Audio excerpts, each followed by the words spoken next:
Здравствуйте, друзья! Это канал «Когда болеет близкий», дневник мамы. Меня зовут Екатерина Варади, я создатель и м, ведущая этого канала. В этом канале речь идет о лечении моего младшего сына Ивана, который, к сожалению, ушел от нас. Но за время его лечения, за время того, как мы проходили путь болезни, я много очень чему научилась. И вот этими знаниями я хочу с вами поделиться. И вот сегодня я хочу вам рассказать о том, как у Вани как, во-первых, коротко расскажу о детстве, о том, как мы его лечили, как не лечили, вот, и потом о том, как начиналась у него болезнь. И это я вам расскажу не просто для того, чтобы рассказать, как это было у нас, а обращу ваше внимание, на что есть смысл тавтологии, обратить внимание, о чем стоит заботиться, что стоит не пропускать. Ваню я родила достаточно поздно, в 37 лет. Это второй наш ребенок. И у нас по семейной линии, по линии мужа очень много, да и, кстати, по моей линии тоже у некоторых родственников была астма. И они оба у меня очень, ну, вы знаете, есть дети, которых там на уши все идет, у кого-то на горло, а вот у них все было на дыхательные пути всегда. То есть каждая почти болезнь заканчивалась кашлем, и обоим ставили диагноз астма. И когда она проходила, вот эти симптомы были совершенно разные у обоих, но вот у старшего сына, который на 8 лет старше Вани, у него, когда поставили диагноз астмы, мы живем в Венгрии, и, соответственно, здесь нет вообще никакого лечения, кроме астмы, лечения астмы, кроме гормонов. Гормонов и противовоспалительных препаратов. И вот когда ему было буквально 5 лет, ему просто потому, что у него был свист в бронхах, бронхоспазм, после нескольких бронхитов подряд, спасибо очень дорогому английскому детскому саду, ему сразу поставили диагноз астму и выписали ему гормоны. Я почитала немножко о гормонах, у меня волосы встали дыбом. И я посчитала, что мы еще не в таком состоянии, чтобы эти гормоны принимать, потому что, ну, как правило, если ребенка сажают на гормоны, в Венгрии, по крайней мере, я знаю, что в других странах это не так, а в Венгрии, если сажают на гормоны, то говорят, да, вы будете пить их всю жизнь, это вот нам так сказали. Я стала искать все возможное, чтобы этого избежать. То есть я спрашивала врачей, есть ли какие-то народные средства, мне говорили нет, есть ли какая-то гимнастика, нет, есть ли какие-то санатории, нет, есть ли какие-то другие альтернативные методы, нет, говорили мне врачи, ничего подобного нет. Я начинаю, ну, это какой год? В 97-м родился мой старший сын, это какой-то там 2000 второй, да, год, когда еще совершенно не в том состоянии находятся интернет-ресурсы, но я нахожу гимнастику Стрельникова, я нахожу гимнастику Бутейка, я нахожу санатории легочные, которые существовали всегда, я нахожу специальное лечение там контрастной водой, то есть когда тебе становится там температура поднимается, ты в холодную воду ребенка там в ванну кладешь. И я начинаю активную совершенно, одна из знакомых, а не было еще ни книг Стрельниковой не было, ни на Ютубе ничего не было. Была знакомая просто у нас в храме, которая знала хорошо гимнастику Стрельникова, потому что у нее тоже сын болел, а они тогда жили в России. Она меня научила гимнастике, Сашу моего научила гимнастике Стрельникова. Она не помогла, она у нас только ухудшала, потому что у нас так называемая аллергическим, как же она называется, бактериально-аллергическая, как-то вот так вот, тип астмы, и у него не было большого количества слизи. То есть гимнастика Стрельникова, она для тех, у кого много, что в бронхах есть, и они могут откашляться. А у него, например, наоборот, был сильный бронхоспазм. Нам, например, подошла очень хорошо гимнастика Бутейка и аппарат Самоздрав, который прямо вылечил у меня во многом ребенка, не только он, но он очень сильно снимал бронхоспазм. Это дыхание более более мелкая, более редкая, и с использованием не только чистого воздуха, но и воздуха, смешанного с углекислым газом. То есть, когда ты гипервентилируешь, нужно давать меньше кислорода легким, и тогда бронхи раскроются обратно. Вот помогла нам гимнастика Бутейка, потом мы поехали в санаторий в Болгарию легочный, потом я делала тоже всякие вот эти контрастные души, а потом, когда все равно что-то помогало, что-то не помогало, но все равно вот это после каждой болезни у нас начинался кашель, он ухудшался, я услышала о технике биорезонанса. Я сначала, мне одна знакомая из церкви сказала, там, говорит, шарики заряжают. И я тут же представила себе Кашпировского и сказала, нет, я туда не пойду. А потом выяснилось, что да, шарики заряжают, но не вот там, а чисто физика, да, чисто идет излучение какое-то, и там на приборе физическом заряжаются, действительно, эти шарики заряжаются определенными волнами. И потом эти волны, которые помогают от каких-то бактерий или вирусов, ты просто принимаешь, и они тебе снимают, помогают избавиться от этих бактерий и вирусов. И мы пошли туда, и нам очень сильно на первом этапе помог биорезонанс. То есть вплоть до того, что мы вообще слезли, мы гормоны вообще не пили, но мы пили бронхоспазмолитики. Не пили, а вдыхали вот это вот, знаете, Венталин, там вот это все. И мы буквально после первого сеанса биорезонанса мы с него слезли сразу же. И за очень короткое время у Саши прошла астма и осталась аллергия. Уже потом я вышла на гомеопатию и лечила его дальше с гомеопатией. Вот на данный момент у Саши нет, ему 29 лет, и у него нет ни астмы, ни аллергии, ни какого-то тяжелого дыхания, ничего. И, собственно, даже кашлями никакими он не страдает. С Ваней была такая же история, но с Ваней я уже была готова к тому, что на медицину я рассчитывать особо не могу. То есть мы с рождения Ваню лечили гомеопатией, потому что я сама научилась методу биорезонанса. То есть, когда нужно, я могу снимать состояние острое у членов своей семьи. У меня есть сертификат об этом, но я не могу работать с публикой. Поэтому я очень хорошо знаю этот метод, на что он способен. Я знаю, что в России его, например, используют официально совершенно в поликлиниках, в больницах. То есть это не какая-то вот эта вот знахарская штука. Это чистая физика. Я училась сама у академика Готовского и академика Самохина. Оба уже ушли к Господу, так сказать, умерли. Но этот метод был изобретен ими. И работали они конкретно вот их помещение было в Московском энергетическом институте. Вот не знаю, как он сейчас называется, но МЭИ он был тогда. И вот там на кафедре физики у них было помещение, они там это все разрабатывали. Там много было опытов, чисто таких вот абсолютно научных опытов было сделано. И именно поэтому эта методика достаточно активно применяется много где.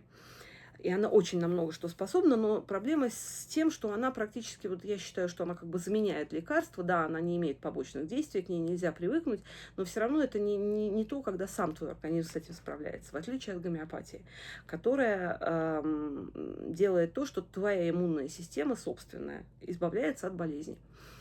И поэтому Ваня у нас изначально лечился только гомеопатией. И за все время до того, как он заболел в 20 лет, он за 20 лет все болезни, это отиты, это воспаление легких, это бронхиты, это аллергии, были какие-то всплески аллергии у него на что-то, я не знаю, там глаза отекали, там вот это было. Абсолютно все вылечивалось гомеопатией. У нас замечательный совершенно доктор, она профессиональный врач, она педиатр, тоже русскоговорящая. И когда мы с ней познакомились, она еще была участковым врачом в Венгрии. Потом она продала свой участок, но здесь так делается.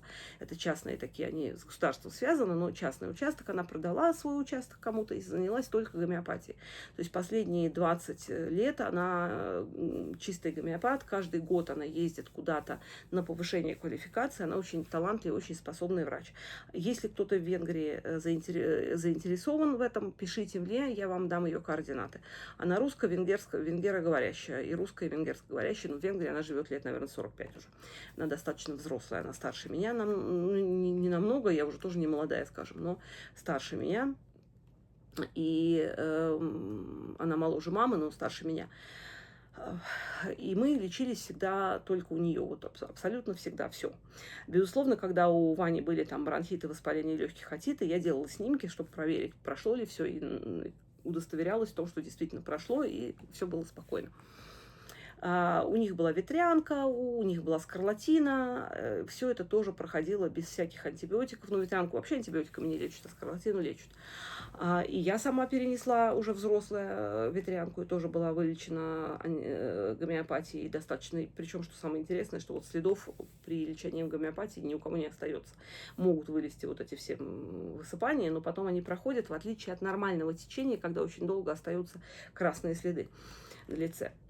И вот впервые Ваня стал жаловаться на боль в спине в 2024, в самом начале 2024 года, наверное, да? Сейчас 26-й, нет, в конце 23-го, наверное.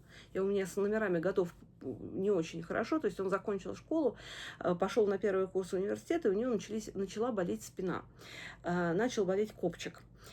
Но дело все в том, что до этого уже у него, он высокий очень, 196 сантиметров, и, естественно, он очень быстро вырос. И был момент, когда у него болели коленки, был момент, когда у него была плохая осанка, и я его водила к врачу, который делали рентген позвоночника, и назначали ему лечебную гимнастику, потому что у детей, которые быстро растут, бывает такое, что коленки болят, спина болит, там шея болит и так далее. И делали ему специальную лечебную гимнастику, какую-то швейцарскую, сейчас забыла уже, как она называется. Она способна до 18 лет, если начинаешь делать, она способна убрать искривление позвоночника. И у нас она действительно убрала. У нас занималась с нами очень хороший специалист в Венгрии, женщина, профессионалка, очень высокая своего дела. Опять же, если вдруг кому-то нужно, то я могу дать и координаты, если напишите мне в личку. Но у него это искривление позвоночника прошло. Но все равно он, как многие высокие люди, сутулился.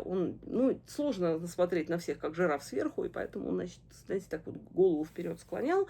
И у него образовалось такое, знаете, неправильное уже к старшим классам. Я все время пыталась исправить его осанку. Сами понимаете, подростки, да. Мама, отстань, не хочу, и так далее. И когда у него уже сильно заболела спина, копчик, мы пошли к врачу, к нашему знакомому, он хирург, травматолог, ортопед. Он сделал Ване рентген, посмотрел и сказал, и Ваня ему еще не сказал, где у него что-то болит, и он ему сказал: Ваня, у тебя, судя по твоему позвоночнику, что я вот вижу, у тебя болит тут. Ткнул он как раз в то место, которое болело. Говорит, ты неправильно держишь шею, ты ее вперед выдвигаешь, за счет этого у тебя нагрузка на позвоночник распределяется совершенно по-другому, и у тебя появляется боль там, где это компенсируется, то есть как раз в зоне копчика. Плюс еще у Вани, он занимался самбо какое-то время, там боксом, и плюс еще лет, наверное, в 12 мы поехали в Литву, и он там упал, как раз на спину поскользнулся и съехал по каменной набережной, упал и сильно ударился копчиком. И мы давали ему гомеопатию от вот этих болей, и он стал заниматься лечебной физкультурой. Это 2004 год, лето. В мае мы идем к врачу, потому что кроме боли в спине у него возникают еще запоры, и плюс у него начинаются проблемы с мочеиспусканием. То есть он не может писать полноценно. Ему вдруг начало это быть сложным. И меня это, безусловно, очень сильно обеспокоило. Собственно, поэтому мы и пошли к врачу. Но еще что важный момент. Ваня очень чувствительный мальчик был по характеру. Очень. И он, как современные все дети, многие жалуются на то, что сейчас дети совсем по-другому относятся к здоровью. То есть они смотрят кучу роликов о болезнях, кучу роликов там о всяких операциях и всяких каких-то генетических болезней. Они, в общем-то, озабочены своим здоровьем. Намного больше, чем были озабочены здоровьем мы, потому что мы просто меньше такой литературы читали и вообще такого видели. И Ваня, он достаточно так стал, он вообще всегда как герой держал. Вот, например, он совершенно не боялся, когда он кашлял, и у него он начинал задыхаться. Вот это он вообще не боялся. То есть я была в инфаркте, ему было абсолютно наплевать на это. Или там нос заложило. У меня в этот момент паника возникает, у него он даже никогда в нос не капал. То есть вот каких-то вещей он не боялся, но, например, жутко боялся, когда у него болело горло. Вот просто заболит горло, он все в инфаркте уже находится. При этом, когда температура, он прекрасно себя чувствует. Ну, то есть очень такие интересные моменты. И это первый курс. Человек закончил русскую школу и пошел в венгерский вуз на венгерском языке. То есть, конечно, у него очень много стрессов. У него сессия, такая мощная первая сессия, потому что первая сессия была на Новый год, там были какие-то проблемы у него с одним из предметов, и, конечно, он очень волновался. И как раз вот на фоне сессии развивается вот это у него сильные боли в спине, трудности со стулом, то есть запоры, и с мочеиспусканием. И мы идем к этому врачу, он говорит, да, слушай, у тебя, да, запор я вижу, и у тебя точно совершенно это связано с позвоночником и психосоматика. То есть нервничаешь, из-за стресса у тебя возникают такие проблемы. И вот, знаете, тут я дала маху, потому что я в это поверила. То есть я очень легко сдалась. Ну, во-первых, потому что то же самое мне говорила врач-гомеопат, то же самое сказал вот этот врач, которого я очень люблю, их обоих я по сей день очень люблю и уважаю. И в тот момент они действительно не могли увидеть то, что у него было, а у него уже к тому времени, видимо, вот с крестцом были проблемы. И потом, когда вот этот доктор узнал, что у него за проблема, он нашел старые записи и увидел там затемнение на снимке, которое выглядело как просто пузырек газа в кишечнике. То есть вот совершенно невозможно было ничего понять. Но мне надо было, конечно, настоять на то, чтобы сделали МРТ сразу. А я расслабилась и сказала, слушайте, какой кайф. Ну, то есть боишься же, конечно, когда ведешь ребенка, ты боишься, что с ним что-то такое не то будет. Еще мы тогда ультразвук ему сделали, в общем, как бы все нормально. И он стал ходить на лечебную физкультуру. И что самое интересное, у него вот эти проблемы, он же на фоне этого и гомеопатию получал, у него эти проблемы улучшились. То есть что со стулом, что с мочеиспусканием, они вот как только он сдал сессию, у него как бы все стало лучше. И действительно все говорило как будто бы о психосоматике. И лето мы провели на даче. У него побаливала периодически спина, плюс он ходил активно на лечебную гимнастику, поэтому он не стал подрабатывать. Он действительно провел лето на даче, и мы ездили на гимнастику и занимались каждый день дома. Мы встроили дома и на даче, мы поставили шведскую стенку для этих специальных упражнений, ему стало лучше. Но спина болеть не перестала. И уже летом наша врач-гомеопат сказала, слушайте, ребята, сделайте ему МРТ. Что-то мне не нравится, потому что, ну, странно, должны были пройти эти боли, если они связаны с там какой-то старой травмой или просто, ну, должны были пройти, они не проходят. Давай сделаем ему МРТ. Но в связи с тем, что мне хотелось сделать МРТ, чтобы его расшифровал хороший радиолог, пришлось этого достаточно долго ждать. И пошли мы только 21 сентября 2024 года на МРТ вот этого крестцового отдела позвоночника. И именно тогда выяснилось, что у него там находится какая-то, ну, я в тот момент еще не поняла опасности, я же не знаю анатомии, но у него практически была опухоль, которая обнимает крестец полностью, и спереди, и сзади. Опухоль, и вот в тот момент сразу мне врач вот это сказал, что, ой, да, это он практически наш друг. Он вышел с такими круглыми глазами, говорит, у него там вообще кошмар, и я думаю, что там все злокачественное. Я там чуть просто в обморок не упала, потому что, ну, это просто было, ну, я думала, что там что-то, какое-то воспаление или еще что-то. Ну, по крайней мере, просто вот так мне сказали, что это злокачественное. Потом он тут же позвонил знакомым, потому что был в больнице, где он работал, позвонил знакомым, они посмотрели снимки, он говорит, нет, знаете, это не выглядит так страшно, там, оказывается, она хорошо, у нее есть контур, то есть все, наверное, не так страшно, давайте смотреть дальше. Но нужно сделать биопсию. И мы сдали, кстати, для того, чтобы МРТ делать с контрастом, нужно же сдавать кровь. И у нас сразу был очень интересный момент. У нас был безумно высокий ЦРБ, это реактивный белок, который свидетельствует о воспалении. При норме 0 от 0 до 5 у него было 159,6, то есть почти 160. То есть воспаление было какое-то очень большого размера, настолько, что вообще. При этом у нее не было ни температуры, никаких, вот у него боль в спине была, и больше у нее ничего не было. Ел он нормально, пил он нормально, все было отлично, у него был отличный аппетит. То есть, ну, вот единственное, что вот эта спина его мучила, конечно, и иногда даже настолько, что он прям с трудом вставал. И вот я тогда начала замечать, что у него какие-то, знаете, то сердце вдруг начнет биться сильно, то какое-то у него такое состояние раздражения. То есть он что-то было не то. И вот здесь, на этом месте, я хотела бы остановиться, потому что я не хочу делать очень длинные видео.